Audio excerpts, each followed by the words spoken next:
Army chief से नवाज शरीफ के नुमाइंदे खसूसी की मुलाकात का अहवाल सामने आ गया। नवाज शरीफ ने पैगाम पहुंचाया कि मजीद पाबंदियां बर्दाश्त नहीं करेंगे, कोई रिलीफ नहीं मांग रहे, सियासत के लिए मैदान में उतरना चाहते हैं। नुमाइंदे को जवाब दिया गया कि मौजूदा निज़ाम ऐसे ही चलेगा, माल रोड पर दो बंदे भी इकट्ठे नहीं होने देंगे, जिस पर नवाज शरीफ ने कश्तियां जलाकर सख्त तकरीर कर डाली। सीनियर सहाफ़ी तज्ज़ियाकार Talat Hussain, chief of army staff general Qamar Javed Bajwa से मुस्लिम लीग नून के कायद साबिक वज़ीर आज़म मोहम्मद नवाज शरीफ के नुमाइंदा खसूसी की मुलाकात का अहवाल सामने आ गया है।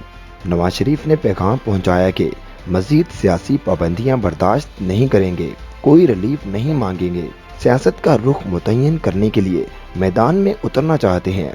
इनको जवाब दिया गया, मौजूदा निज़ाम ऐसे ही चलेगा, माल रोड पर दो बंदे भी इकट्ठे नहीं होने देंगे, जिस पर नवाज शरीफ ने कश्तियां जलाकर सख्त तकरीर कर डाली।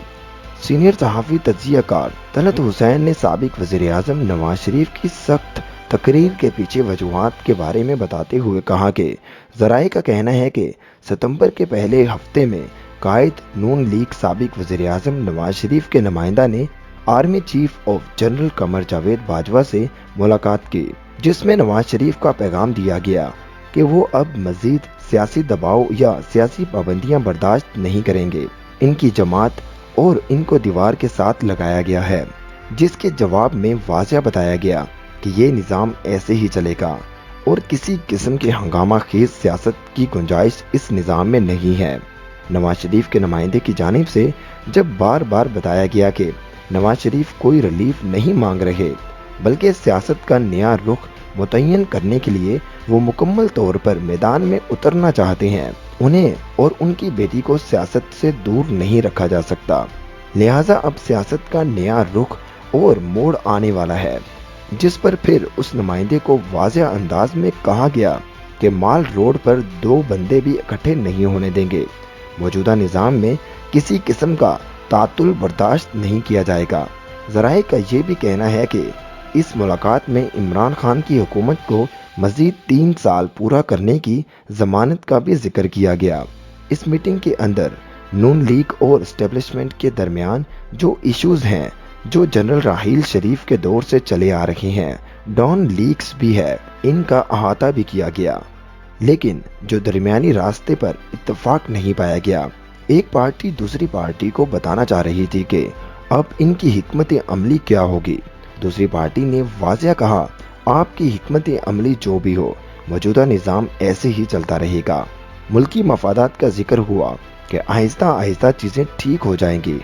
नवाज शरीफ के नुमाइंदे को बताया गया कि माजी में मुआशियत की क्या सूरत हाल थी। इस मीटिंग के आखिर में DGISPR भी शरीक हुए, ताहम मीटिंग का कोई नतीजा नहीं निकला। नवाज शरीफ के खसूसी नुमाइंदे ने सारी सूरत हाल से साबिक वज़ीर आज़म को आगाह किया।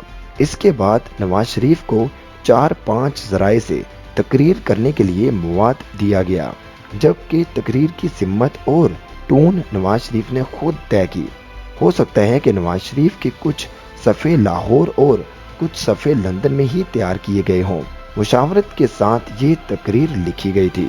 नवाज शरीफ के नुमाइंदे की मीटिंग आर्मी चीफ और DGISPR के साथ पार्लिमानी रहनुमाओं की मीटिंग से पहले हुई, यानी ये मीटिंग अलग है।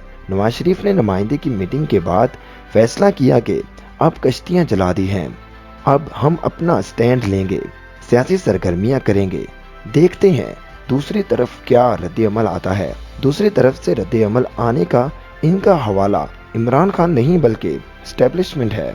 इस मीटिंग के बाद सियासी जमातों का इम्तिहान शुरू हो गया है, क्योंकि मौजूदा निज़ाम चलाने वाले इसको इमरान खान के नीचे ऐसे ही चलाएंगे जैसे ये निज़ाम अब चल रहा है। दोस्तों, आज की वीडियो हमारी यहाँ तक थी। इसी तरह की मज़ीद वीडियोस देखने के लिए हमारे चैनल को सब्सक्राइब कीजिए। अल्लाह हाफिज़।